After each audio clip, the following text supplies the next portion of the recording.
Welcome to my channel. दोस्तों, बनी Israel के आबिद का एक ऐसा किस्सा जैसे सुनकर हर इंसान तौबा करने पर मजबूर हो जाए। आज का वाकया शुरू करने से पहले अब से दरखास्त है, चैनल सब्सक्राइब कर लें, न्यू वीडियोस के नोटिफिकेशन के लिए बेल आइकन को प्रेस कर लें। शुक्रिया। शुरू करते हैं आज का वाकया। साहब मुबारक रज़ियल्लाहु तआला अन्हु फरमाते हैं कि बनी इसराइल का एक आदमी अपने दौर का बहुत ही बड़ा वली और इबादतगुज़ार इंसान था। उस इलाके में एक घर में 3 भाई और एक बहन रहते थे। तीनों भाइयों को अचानक कहीं जाना पड़ गया। वो बहन के बारे में परेशान हो गए कि उसे किसके पास छोड़कर जाएं जो उसकी हिफाजत कर सके, क्योंकि वो उसे अपने साथ सफर पर नहीं ले जा सकते थे। उन्हें इस आबद पर सबसे ज़्यादा यकीन था, इसलिए तीनों उसके पास गए और उन्होंने अपनी बहन की निगरानी की दरख्वास्त की, मगर उस आबद ने इनकार कर दिया। इन तीनों ने बेहद इसरार किया, अपनी मजबूरी जाहिर की तो वो बहुत मुश्किल मान गया और उसे अपने खानका के साथ एक कमरे में रहायश दे दी। काफ़ी अर्सा तक लड़की का खाना ये आबद खानका के दरवाजे पर छोड़कर वापस चला जाता और दरवाजे से खाना उठाकर अपने कमरे में ले जाती। अब शैतान आबिद के पास आया और उसे इसमें एक काम पर शाबाश देने लगा और फिर कहा कि अभी भी इस औरत के लिए खतरा आते हैं, क्योंकि रोज़ाना उसे खाना लेने के लिए अपने कमरे से निकलकर खानका के दरवाजे तक आना पड़ता है। कोई नजरें पड़ सकती हैं और कोई उसे तकलीफ और अज़ियत भी पहुंचा सकता है, या फिर कोई और उसे ज्यादती भी कर सकता है।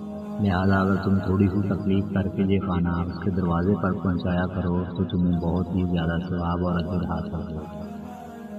उस आबद को जब कई बार शैतान ने इस अजीम और नेक काम में मज़ीद सवाब का लालच दिया तो आबद मान गया और अब वो खाना खानका के दरवाजे की बजाय उस लड़की के कमरे के दरवाजे पर छोड़ने लग गया। कुछ अर्सा बाद शैतान इस आबद के पास फिर आने लगा और उसके इस अजीम सवाब के काम की तारीफ की, जिससे आबिद ने इसे अपना मुखलिस दोस्त समझा।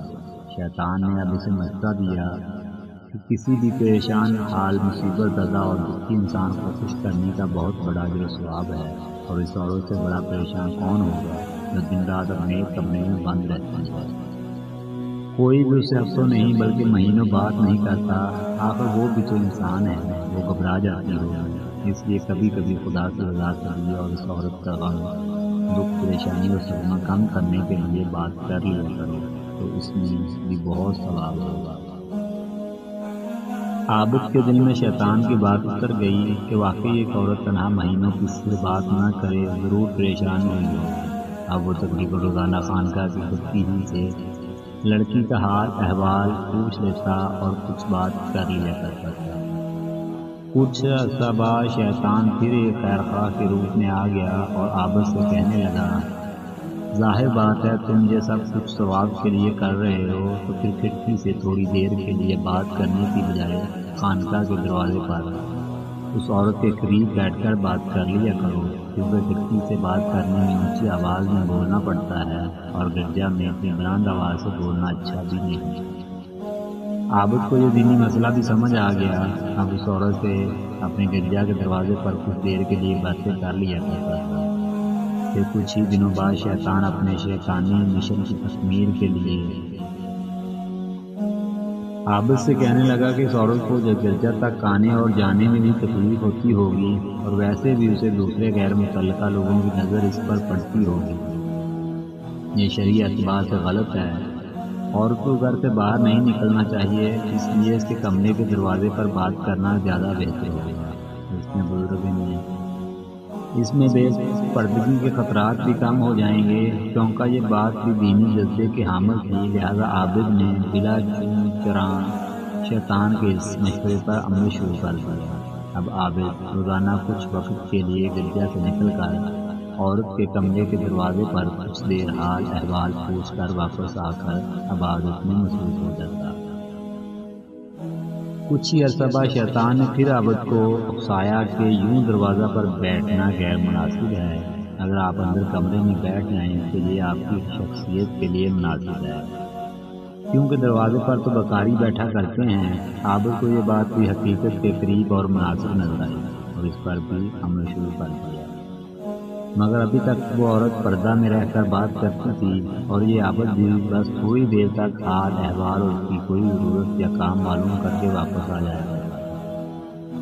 ایک بار پھر شیطان نے عابد کو سمجھایا کہ تم جتنی دیر بھی اس عورت سے باتیں کرتے ہو، کیونکہ یہ سب ایک نیک نیت، اچھے جذبے اور ثواب کی خاطر کرتے ہو، تو پھر تھوڑا سا ثواب کیوں؟ اتنی دیر تک ایک دکھی اور پریشان حال آدمی، اور وہ بھی سنت نازک یعنی ایک عورت کو تسلی دیتے رہو گے، اتنا زیادہ ثواب ملے گا۔ اب عابد کا اس عورت کے کمرے میں سارا دن گزرنے لگا، جب کہ رات گرجا گھر میں صاحب نے شیطان کے مشورے پر عورت کو پردے اور نقاب کے مسلسل پابندی میں مناسب حد تک نرمی کی بھی اجازت دیا اور اب پھر نقاب سرکتے سرکتے مکمل فرق گیا۔ اب شیطان اگر عورت کے بھائی آ گئے تو تمہاری خیر نہیں۔ پھر شیطان ہی کے مشورے پر اس نے نوزائیدہ بچے کو قتل کر کے گرجا کے قریب ہی ایک گڑھے میں دفن کر دیا، مگر کوئی شیطان باز نہ آیا اور عابد سے کہنے لگا، تم نے تو اس عورت کے بچے کو مار ڈالا ہے، اگر کبھی اس نے اس بارے میں اپنے بھائیوں کو بتا دیا تو وہ تجھے ضرور قتل کر دیں گے۔ اب تمہاری جان صرف اس صورت میں بچ سکتی ہے، تم اس عورت کو بھی مار کر دفن کر دو اور اس کے بھائیوں سے کہہ دینا وہ خدا کی مرضی اور حکم سے فوت ہو گئی، کسی کو کیا پتہ چلے گا اور کون انہیں اس بارے میں بتائے، کیونکہ اس کی کسی کو خبر نہیں۔ شیطان کی بات سن کر عابد گھبرا گیا کہ واقعی عورت کبھی بھی اس کا راز فاش کر سکتی ہے، کیوں نہ اسے بھی قتل کر دیا جائے۔ اور پھر عابد نے اس عورت کو بھی قتل کر دیا، اس بچے کے گڑھے میں اسی کے ساتھ دفن کر کے اوپر پتھر رکھ دیا اور معمولات زندگی میں مصروف ہو گیا۔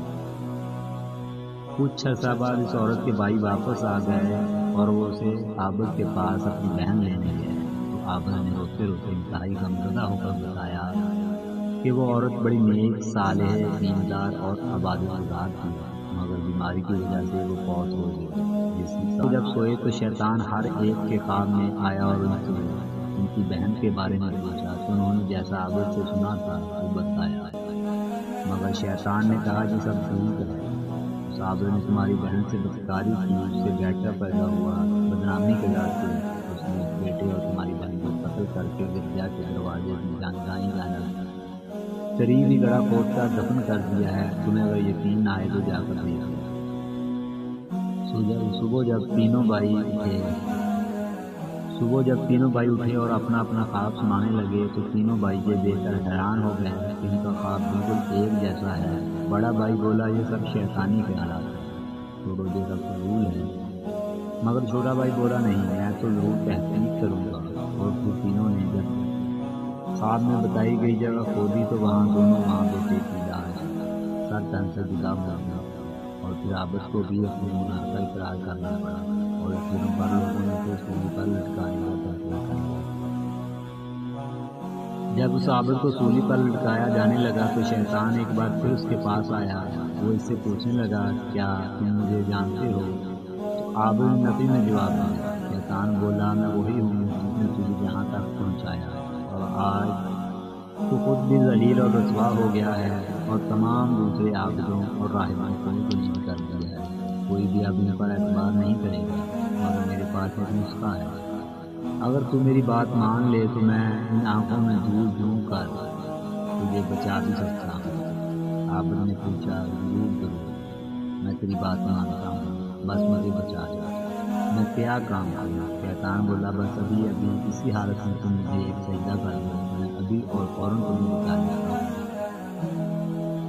اور پھر عابد شیطان کو سجدہ کر کے مذہب سے خارج اور کافر ہو گیا۔ شیطان یہ دیکھتے ہی بھاگ نکلا اور کہنے لگا، مجھے خدا تعالیٰ سے ڈر لگتا ہے۔ اس واقعہ کے بارے میں قرآن کریم میں آیات نازل ہوئی ہیں، جیسے شیطان جب انسان سے کفر کروا لیتا ہے تو کہتا ہے کہ میں تجھ سے بیزار اور الگ ہوں کیونکہ میں خدا رب العالمین سے ڈرتا ہوں، پھر ان دونوں کا انجام ہمیشہ سے آگ ہے اور یہی ظالموں کا بدلہ ہے۔ والسلام ورحمۃ اللہ وبرکاتہ۔